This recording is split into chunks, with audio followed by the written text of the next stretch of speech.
What is going on, everyone? As you saw in the last video, the car was starting to get disassembled by Iggy Pop Nation. Iggy Pop. How you doing today? Dusty. Dusty. What happened with the car was we got the dash out, almost all the interior. When I left, that was a day between this video and now, so they had a whole day of, took the interior out, got most other things out, and if you look at it now, it's gonna scare you because it scares me, I know that for a fact. This is where we're at.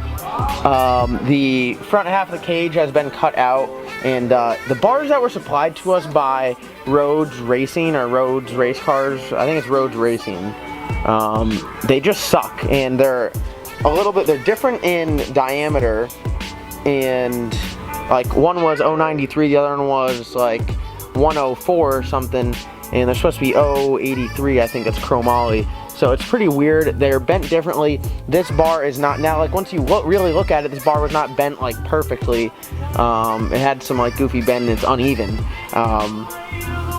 So they cut the front out, and you can see the plate. There's the plate that Jeff welded in. They have the dash bar out, and they put the factory mounts in, because this is where the dash will hang. It will hang off that, and they left a lot of the other stock mounts in there for the dash, and they're going to put their own dash bar in it. So as you can see, it's all, you know, OEM, all stock. Still have air conditioning, still have fan, the radio, everything's still gonna work the same. So they cut out the cage that was up here, and then back here, I don't know, I'm kind of torn between, this is too narrow and you can't put a bend in this bar. So I think what we're gonna do is we're gonna end up cutting this out. So I just got my cage certified for that last race, and I guess I really didn't need to, because they yelled at me last time at Cecil County, and now they just, I mean, I didn't have a license and they still let me run, so.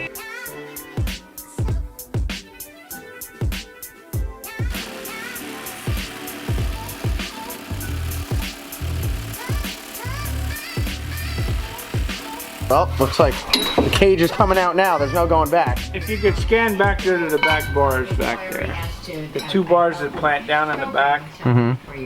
I feel that they are just there for safety. We want to put them there for safety and to make the car stronger, work better. Make the car work better. I don't think that's helping us plant anything. I just think they're in the wrong spot. You know, safety, yes.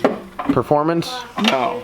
And if we're going to add weight, we're going to use it to our advantage. So again, this is that's the universal cage deal, huh? Yes. They give you bars, and they tell you where to put them. You don't have any option. Right. You don't have no option. We're going to get underneath there and look at the suspension and see where we can get the best transfer with that bar.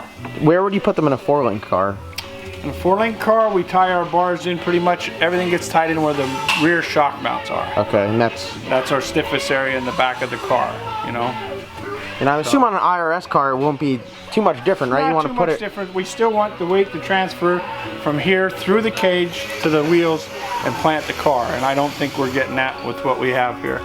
So right now, Kyle is taking out the billet parachute handle bracket that Bob made, which you might see on someone else's YouTube channel here in the future. I know this guy with the red ZL1 that might be putting one of those in his car, and there's a couple people that are interested in those. So yeah, those things are pretty sweet, and it was cool to see it get made out of a chunk of billet, and it's gonna be coming out here shortly, and I can show you guys a little bit better. Oh, you scratched my paint, dude. Oh, sorry. Touch that up.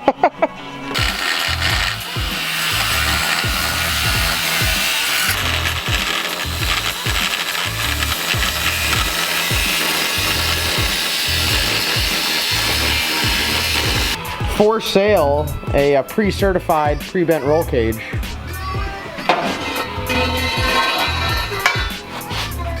Some assembly required. Some assembly required. Minor welds. I think we're all back to stock now. Almost there. That's what we're actually doing. I was just telling you guys we were redoing the roll cage, but we're actually just reverting it back to stock, and we're going to trade it in.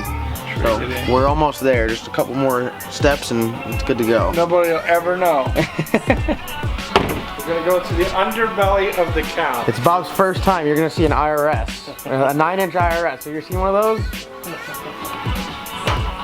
I told him, I said once he sees it, he's going to be making all of his cars like this. How bad does this car need a 4-link in the back? To buy fuel cell. Yep, first thing right there. Rub in there too. You know, the cage, this whole, here's the cage right there that was in it. It came out in literally 5 minutes. What we're going to do next is you're going to see that, you're going to have to check out Nick's video on Saturday, because that's going to be, I don't know if that's going to be another episode, it might kind of be like a walkthrough.